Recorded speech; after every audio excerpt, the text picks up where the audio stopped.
ser legal ouvir de novo.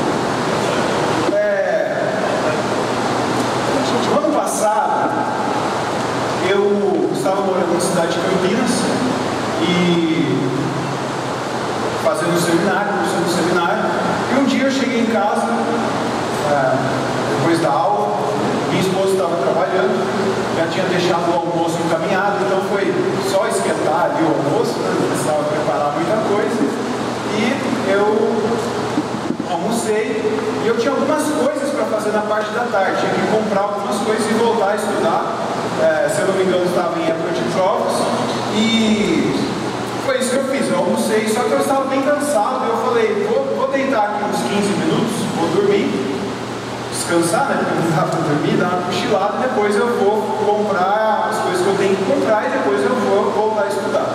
Só que, quando eu acordei, o despertador tocou, eu acordei, me sentei na cama, eu senti muita tontura.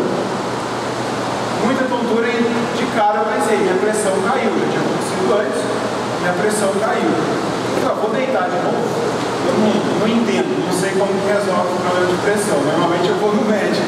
Então eu vou deitar de novo, se não passar, aí eu vejo o que eu faço. Deitei, mais uns 5 minutos, levantei, piorou, porque além da tontura, os meus braços estavam dormentes, 2 braços dormentes, e a tontura tinha aumentado. Aí eu mandei mensagem no WhatsApp, rápido para minha esposa, falei, amor, eu estou assim, estou sentindo isso, e eu acho que eu vou no médico. Mandei mensagem para um vizinho meu, ele morava do lado, e falei, Mateus, me leva no médico. Ele pegou meu carro, me levou no médico, e cheguei lá, fizeram vários exames, fizeram até eletro, para ver como que eu estava, e no final de tudo, a médica falou assim, olha, parece que ela veio labirintite, parece. Vou te receitar alguns remédios, você toma e se acontecer alguma coisa você volta. E eu comprei o remédio, fui para casa, minha esposa me encontrou no hospital, a gente voltou para casa, cheguei em casa, tomei um banho. Quando eu comecei a tomar banho, a coisa piorou, porque além da tontura, do formigamento nos braços, eu comecei a sentir formigamento no rosto. Eu não sei se vocês já sentiram isso, mas o rosto começou a formigar e a língua adormeceu. Aí eu falei, meu Deus, eu vou morrer. E eu falei, amor, me leva de novo no hospital. E ela me levou rápido, ela também estava meio desesperada, né, porque a gente não sabia o que era. E chegou lá no hospital, era outro médico que estava lá, ele me atendeu, e ele falou, David, é o seguinte, eu olhei os seus exames, pela avaliação que eu acabei de fazer aqui também, você não tem nenhuma doença que tem esses sintomas, nenhuma doença física. Tudo isso que você está sentindo, na verdade, é característica de um pico de ansiedade. Você está ansioso demais, você estuda, você trabalha, como que é a sua rotina? Eu falei para ele, não, eu estou no 4º ano do seminário, fazendo teologia, época de prova, TCC. Aí ele falou, então é isso. Você deve estar preocupado com algumas coisas e você tem que descansar. Pega a sua esposa, o que você gosta de fazer? Eu falei, eu gosto de viajar. Então vai viajar com a sua esposa, dá um tempo, vai pescar, vai dar um tempo, porque senão você não vai aguentar, o seu corpo não vai aguentar. E veja só, eu não sou uma pessoa ansiosa. Se você começar a se relacionar comigo, você vai ver, pelo contrário, que eu sou uma pessoa bem tranquila, eu sou uma pessoa apavorada, muito preocupada. Mas acontece que essas coisas, elas podem acontecer com todo mundo. Há determinados momentos da nossa vida onde nós estamos sob pressão, onde nós temos decisões a tomar, que nós nos preocupamos demais e essas coisas podem acontecer. Talvez com algumas pessoas aconteça mais, talvez com algumas aconteça menos. E pensando nisso tudo, pensando nessa questão da ansiedade, meditando nisso, eu percebo o seguinte, que normalmente a ansiedade ela está relacionada ao nosso desejo de estar no controle das coisas. A nossa vontade é ter controle, porque nós queremos estar seguros, nós queremos estar em um lugar de segurança, e quando nós sentimos que que esse lugar de segurança está se afastando, ou alguma coisa nos ameaça, ou quando nós sentimos que as coisas estão fugindo do nosso controle, a gente começa a se preocupar, começa a querer resolver as coisas, a gente começa a querer assumir o controle. E aí há um anseio no nosso coração, um desejo, uma luta para a gente voltar para o controle. E aí eu te pergunto,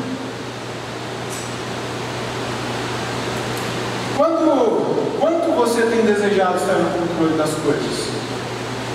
Talvez você seja como eu, você não seja uma pessoa ansiosa, mas em alguns momentos você percebe que está perdendo o controle das coisas, você apavora, você fica preocupado.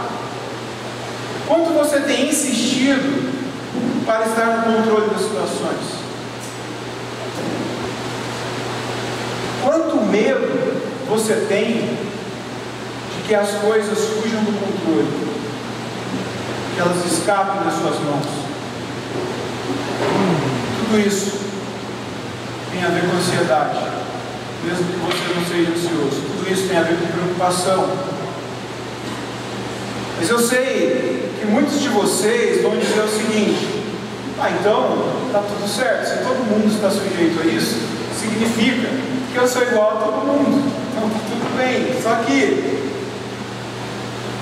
tem um problema por trás disso tudo, tem um probleminha maior por trás disso. Agora, talvez você diga também, David, é porque você não está na minha pele, você que é mais ansioso, você que tem mais dificuldade com isso, talvez você diga, mas você não está na minha pele, você não sabe o quanto que eu sofro com isso, você não sabe como que eu tenho dificuldade de lidar com essas situações. E eu digo para você, tudo bem, realmente, eu não estou na sua pele, só que Deus sabia que a gente ia ter dificuldade de lidar com essas coisas. Deus é maravilhoso.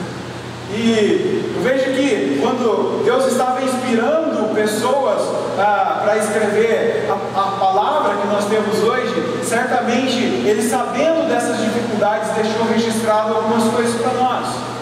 E a Bíblia fala muito sobre a ansiedade. Em vários momentos nós temos, várias situações nós temos falando sobre a ansiedade. E um desses momentos que nós temos é o próprio Jesus. E eu quero te convidar para a gente meditar nas palavras de Jesus falando sobre a ansiedade. Olha só o que Jesus diz lá em Mateus, capítulo 6, versículo 25. Portanto, eu digo: não se preocupem com a sua própria vida, quanto ao que comer ou beber, nem com o seu próprio corpo, quanto ao que vestir. São palavras de Jesus. É importante a gente prestar atenção no que Jesus está dizendo aqui, porque Jesus está falando para a gente sobre necessidades, comer, beber, e Ele está falando também sobre vestir. São necessidades básicas que nós temos. Ninguém vive sem comer. Se você não beber água, você também não vai durar muito tempo, tem um limite. E também a gente não pode andar por aí pelado, porque não faz muito certo. São necessidades que nós temos. Agora, por que Jesus está falando só das necessidades?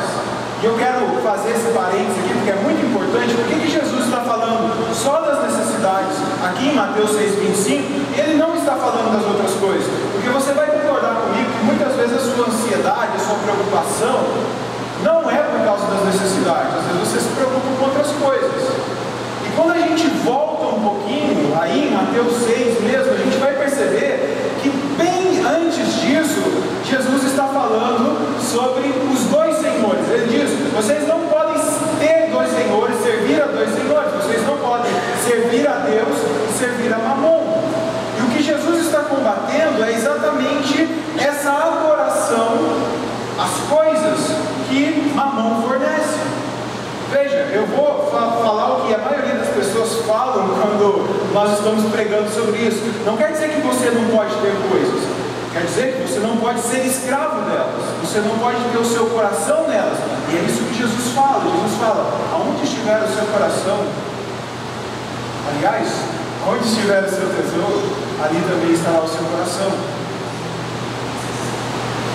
Isso é muito importante para nós percebemos o seguinte: nós temos que avaliar com o que nós estamos preocupados. O que te preocupa? O que faz você arrancar os cabelos da cabeça? No ano passado, um monte de fio de cabelo ficou branco na minha cabeça, de preocupação. O que te tira do centro? Quando nós pensamos nisso e avaliamos pelas palavras de Jesus, eu acredito que é muito importante a gente se preocupar, ou a gente analisar se aquilo que nos preocupa é algo que é necessário, algo que é uma necessidade, ou algo que é supérfluo. Sabe por quê?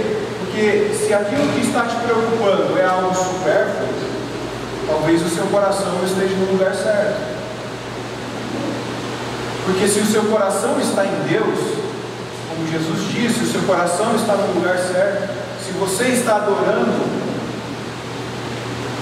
ao Deus certo, ao verdadeiro Deus, o nosso Deus, você não vai se preocupar com coisas fúteis, com coisas que não são necessidades. Mas Jesus continua nesse texto que nós acabamos de ler, em Mateus 6,25, e olha só o que Jesus vai dizer a seguir: não é a vida mais importante que a comida e o corpo mais importante que a roupa? Jesus está, de certa forma, fazendo a gente pensar no seguinte: o que adianta você trabalhar e não poder usufruir do fruto do seu trabalho? O que adianta você se matar para conseguir coisas que você não vai conseguir aproveitar? Vou colocar de outra forma: o que adianta você trabalhar e se matar de trabalhar para você dar o melhor para os seus filhos, para chegar um momento que os seus filhos vão pegar todo aquele esforço seu e vão jogar de lado e eles não vão dar a mínima para você? Ou pior ainda, você esteve tão ausente da vida deles que eles nem vão reconhecer que tiveram um pai. Porque às vezes a gente está tão preocupado com as coisas, tão preocupado com as situações, em construir, em fazer, nós não paramos e nós não damos valor àquelas coisas que estão à nossa volta.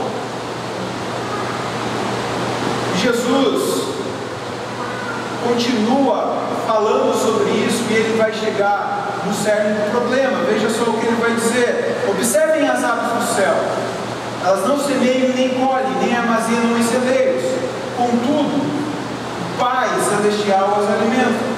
Não tem vocês muito mais valor do que as aves? Quem de vocês, por mais que se preocupe, pode acrescentar uma hora que seja à sua vida? Por que vocês se preocupam com roupas? Vejam como crescem os lírios do campo. Eles não trabalham, nem tecem. Contudo, eu digo que nem Salomão, nem o rei Salomão, aquele que foi conhecido por toda a sua fama, toda a sua grandeza, por ter tantas coisas, nem ele, em todo o seu esplendor, vestiu-se como um simples lírio do campo. Se Deus veste assim a Eva, que hoje existe e amanhã é lançada ao fogo, não vestirá muito mais a vocês, homens de pequena fé? E para mim esse é o grande problema. Eu tenho pensado muito sobre esse assunto.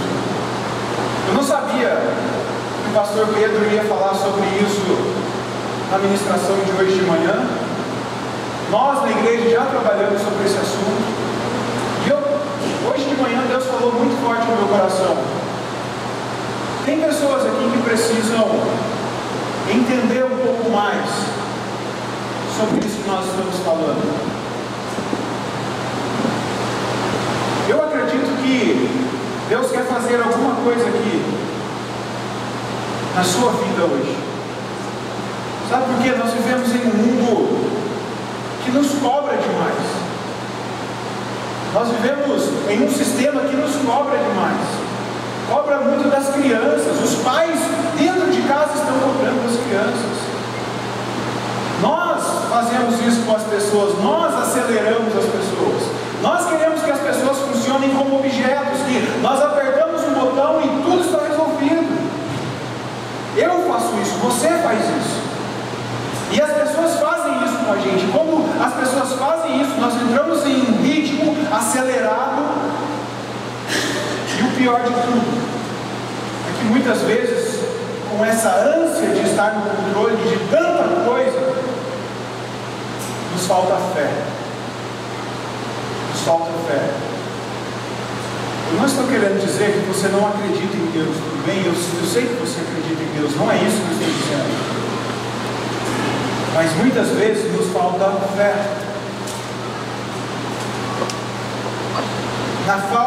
Essa falta de fé é uma falta de fé que nos leva a crer que Deus cuida de nós. Veja o que Jesus diz através desse texto. Entenda que o que Jesus está dizendo é que Deus cuida de você. Deus cuida de você.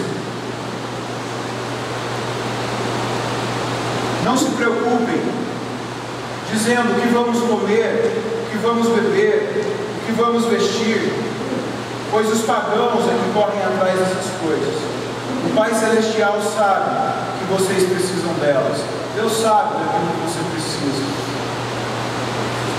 Nós não precisamos andar ansiosos, porque Deus cuida de nós. Ele faz isso com aves, Ele faz isso com flores, Ele faz isso com toda a criação. Por que Ele não faria com você que foi criado à imagem e semelhança dEle? São as pessoas que não creem no verdadeiro Deus, os ímpios, os pagãos, aqueles que ainda não experimentaram, isso é muito importante, perceba, aqueles que ainda não experimentaram nada de Deus, que não experimentaram em nenhum momento o cuidado de Deus, ou talvez até experimentaram, mas eles não sabem definir o que é isso, porque a graça de Deus é tão grande, Deus é tão bom, que muitas vezes Ele faz coisas até mesmo para aqueles que não creem nele, nos ímpios, mas aqueles que creem em Deus, ou seja, nós que experimentamos a bondade dele diariamente, temos que crer que Ele cuida de nós. Nós precisamos crer que Ele cuida de nós. E eu desejo muito, no fundo do meu coração, que você não saia daqui essa noite sem guardar essa verdade no fundo do seu coração. Essa simples verdade, mas que é uma verdade poderosíssima, que é algo muito profundo. Deus cuida de você. Amém. Deus cuida de você. Ele cuida de você o tempo todo. O tempo todo. Deus cuida da sua vida o tempo todo. Não duvide nisso, creia nisso. Você precisa crer nessa verdade. Agora, quando eu digo crer, e Deus tem ministrado muito aos nossos corações isso nesses dias, quando eu digo que você precisa crer, eu não estou dizendo que você precisa simplesmente acreditar, mas você precisa fazer essa verdade, que Deus cuida de você, algo real na sua vida. Tem que ser algo real, algo que você experimente diariamente. Não é só algo para você acreditar que é verdade, percebe? É algo para você trazer para o seu dia a dia. Olha só o que Jesus vai dizer a seguir: busquem, pois, em primeiro lugar o reino de Deus e a sua justiça, e todas essas coisas serão acrescentadas a vocês. Portanto, não se preocupem com o amanhã, pois o amanhã trará as suas próprias preocupações. Basta a cada dia o seu próprio mal. A consequência prática de buscar trazer essa simples verdade para a realidade é exatamente isso. É você colocar em primeiro lugar, você buscar em primeiro lugar o reino de Deus. É você desejar o reino de Deus. É você pensar nas coisas do reino. É você ter um anseio profundo, crescente e intenso pelas coisas do reino. justiça do reino é nada mais, nada menos que o próprio Cristo. A justiça do reino é o próprio Jesus. Nós tínhamos uma dívida muito grande com Deus. A nossa dívida era impagável. Por mais que fizéssemos 1 milhão de coisas, por mais que tentássemos pagar com todo o nosso trabalho, jamais poderíamos pagar. Nem mesmo as nossas vidas imperfeitas poderiam pagar a nossa dívida com Deus. Só que o jeito de Deus fazer justiça é muito louco. O jeito de Deus fazer justiça não tem nada a ver com o que nós, seres humanos, achamos que é justiça. Sabe por quê? Porque Deus decidiu fazer justiça pegando a sua culpa, os seus pecados, a sua dívida e dando para o Filho, colocando em Jesus. E Ele pegou a justiça de Jesus, toda a vida de Jesus, toda a perfeição de Jesus, e Ele colocou isso em você. Eu sei que às vezes isso não faz muito sentido, não tem muita lógica na nossa cabeça, mas essa é a justiça de Deus. E eu não sei você, mas eu não vou reclamar, porque isso é maravilhoso. Jesus é a justiça do reino. Jesus é a justiça de Deus para nós. E aí o texto está dizendo exatamente isso. Jesus está dizendo isso, que nós devemos buscar em primeiro lugar o reino de Deus e a sua justiça. É você desejar o reino no seu dia a dia, é você se relacionar com o reino, se relacionar com essa justiça de Deus. Jesus obedeceu o seu Pai em tudo, e Ele se tornou a justiça de Deus para mim e para você. Agora, eu quero te perguntar, como que isso se aplica na nossa vida? Como que isso tem poder para mudar a nossa forma de ver as coisas? Como esse cuidado de Deus, porque eu estou dizendo que Deus cuida de você, mas como que isso impacta a sua vida? Como que isso muda a sua realidade? E eu quero fazer alguns desafios para você. Eu quero te desafiar algumas coisas. Você tem se preocupado com os seus filhos? Você tem se preocupado com a sua família e isso tem se tornado uma preocupação na sua vida? O seu relacionamento tem se tornado uma preocupação excessiva? As suas preocupações têm tirado o seu sono, a sua alegria de viver? Você tem se preocupado tanto em resolver os seus problemas, em ficar no controle, a ponto de ficar sem tempo, até mesmo para se relacionar com Jesus? Isso é uma verdade, pessoal? As coisas boas que Deus nos dá, trabalho, família, Deus nos dá lazer, amigos, elas estão se tornando foco de esforço e preocupação na sua vida, ocupando a sua mente e fazendo você se esquecer dessa verdade tão simples, mas que às vezes a gente vive as nossas 24 horas diárias, os nossos 7 dias da semana. A gente quer resolver tudo, né? A gente quer alcançar, abraçar o mundo, e a gente se esquece disso. Eu quero te desafiar a pôr em prática essa verdade em todo o tempo. Ouvir o Espírito Santo dizer isso dentro de você, que Deus cuida de você. Diante de qualquer situação do seu dia, seja uma preocupação diária, seja uma crise de ansiedade como eu tive, e isso pode acontecer com qualquer um de nós, você ouvir o Espírito Santo gritar bem alto isso dentro de você: ei, eu estou cuidando de você, Eu cuido de você. Nós precisamos ouvir isso o tempo todo. E o mais incrível é que Deus grita isso para a gente o tempo todo. Ele está gritando isso porque Ele nos ama. Ele nos ama e Ele é bom e a bondade dEle não tem fim. Eu quero te desafiar a pôr isso em prática todas as vezes que você se sentir preocupado, todas as vezes que você passar por essas situações, todas as vezes que você sentir que as coisas estão escapando do controle, que elas estão indo por uma direção que você não quer. Lembre-se disso, Deus cuida de você.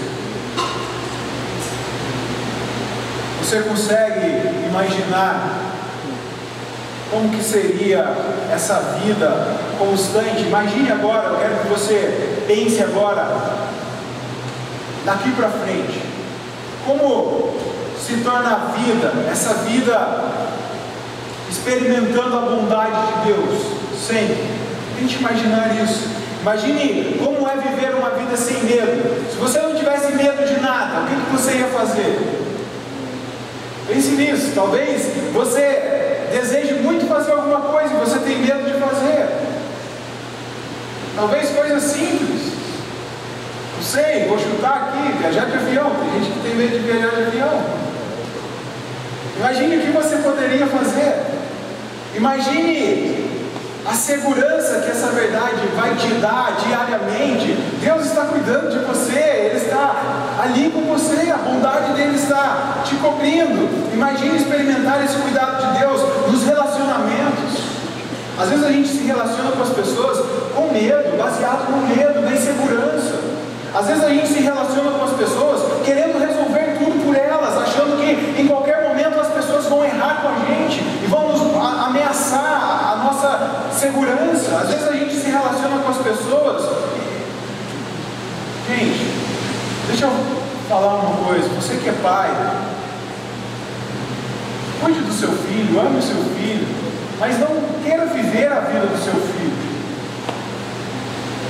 Não queira fazer tudo por ele, falar por ele, dar as respostas para ele, escolher aquilo que ele vai estudar. Não faça isso, e às vezes a gente faz isso. Imagine essa verdade de Deus. Ele cuida de você, Ele cuida da sua família, Ele cuida dos seus filhos. Imagine essa verdade se tornando realidade na sua vida, no seu trabalho. Imagine os seus sonhos. Imagine esse cuidado de Deus nos momentos difíceis. Mesmo que você enfrente dificuldade, porque nós vamos enfrentar dificuldade, nós vamos passar por momentos difíceis. O Salmo de número 23, que é conhecido, eu acredito, da maioria de vocês, não diz assim, que nós nunca passaremos pelo vale da sombra da morte e tudo vai ser uma maravilha. Não fala isso. Ainda que eu passe pelo vale da sombra da morte, o que vai acontecer? Quem que vai estar conosco? Quem que vai estar cuidando de nós? Quem que vai estar cuidando de você? Quem que vai estar do seu lado? Imagine. Viva debaixo do cuidado de Deus. Viva debaixo dessa verdade. Deus cuida de você. Ele cuida de você porque Ele te ama. Ele cuida de você porque Ele é bom. Ele te criou, Ele te formou, Ele te chamou. Ele deu a coisa mais preciosa do universo para você, que é o próprio Filho dele. Eu quero encerrar essa noite contando para vocês algo que eu tenho vivido com Deus. A gente tem lido um livro que fala sobre a bondade de Deus, e eu li esse livro, o primeiro capítulo. Quando eu li o primeiro capítulo, eu falei: Deus, eu quero experimentar mais essa bondade do Senhor. Eu quero experimentar mais disso. Por que eu fiz essa oração? Porque o autor do livro lembra no livro uma coisa que a Bíblia diz que às vezes a gente esquece. Tem um versículo na Bíblia que diz assim: provai e vede que o Senhor é bom. Olha que louco isso. Prove e você verá que Deus é bom. Está na Bíblia. E ele diz isso. Eu falei: Deus, então eu quero viver mais dessa bondade, eu quero experimentar mais desse cuidado do Senhor por mim. E há uns dias atrás surgiu um corte na minha língua. Era um domingo e isso foi se arrastando, domingo, segunda, e estava incomodando muito já. Eu usei alguns remédios para cicatrizar, não cicatrizava, era um cortezinho, ele aumentou um pouco e não cicatrizava. Chegou ao ponto de me incomodar, na hora de falar, doía muito. Eu ia falar e estava doendo. Na hora de me alimentar, estava muito ruim. E no terceiro dia que eu estava com isso, eu falei assim: eu vou usar de manhã, né? Eu acordei, estava incomodando mais ainda, e eu falei assim: eu vou usar o remédio de novo, porque não melhorou, na verdade estava bem pior, e isso vai melhorar. Só que aí na hora eu lembrei daquilo que eu tinha falado: eu quero experimentar mais a vontade de Deus. O Espírito Santo me lembrou disso. Eu falei: então eu vou orar e Deus vai mostrar a vontade dele por mim. E aí eu fiz isso. Não rio, mas eu segurei a minha língua, segurei na ponta onde estava o corte. E eu falei: Senhor, obrigado porque o Senhor me ama, porque o Senhor cuida de mim. Deus cuida de você, Deus cuida de mim. O Senhor é bom e eu quero experimentar essa bondade do Senhor. E eu orei, como nós temos aprendido, e falei: língua, cicatrize-se agora, em nome de Jesus. Aí o que aconteceu? Nada. Não aconteceu nada. Aí eu orei de novo. Não aconteceu nada. Eu orei de novo, não aconteceu nada. Na quarta vez eu orei. E aí eu testei, né, para ver. E ficou melhorou 90%, porque ficou uma sensação de que ainda estava lá, mas eu já não estava sentindo dor. Eu olhei no espelho, não estava mais um corte. Isso foi depois de orar 4 vezes. E eu fiquei o dia inteiro com isso. Tinha visita em casa, fui resolver algumas coisas. Aí de tarde eu voltei e falei: não pode Deus ter curado só 90% e ter 10%. Deus, eu quero experimentar 100% da bondade do Senhor. Eu quero experimentar 100% desse cuidado do Senhor por mim. E aí, no banho mesmo, eu fui e orei uma vez e acabou. Acabou. Eu quero te desafiar a experimentar esse cuidado de Deus, essa bondade de Deus. Não tenha medo de experimentar essa bondade de Deus. Sabe por quê? É a melhor coisa do mundo. Saber que Deus cuida de você. Saber que Deus te ama e Ele está sempre com você. Ele não te abandona, Ele não falha, Ele não vai falhar com você. Amém. Deus cuida de você, que Deus nos abençoe. Eu quero convidar a equipe do louvor mais uma vez para a gente cantar essa verdade. Eu gostaria de te convidar a se colocar de pé novamente. Eu não sei como que você veio até aqui. Não sei como que está o seu coração. Talvez, mesmo depois da ministração de hoje, de manhã, depois de tudo que aconteceu, talvez a sua mente ainda está em coisas que você vai ter que resolver quando você sair daqui. Talvez você está preocupado com alguma situação que parece que está saindo do seu controle. Pode ser o desemprego, pode ser o seu filho que você queria que estivesse aqui e não está, pode ser o seu esposo, a sua esposa, pode ser uma enfermidade, não sei. Não sei o que está tirando a sua paz, a sua tranquilidade, o que está impedindo você de se relacionar com Deus. Mas eu quero te convidar agora a adorar a Deus de todo o seu coração. E eu quero te convidar agora a você dizer: Deus, Sua palavra diz que a gente pode provar para ver se o Senhor é bom de verdade, que eu quero provar a tua bondade, eu quero te desafiar a fazer isso agora.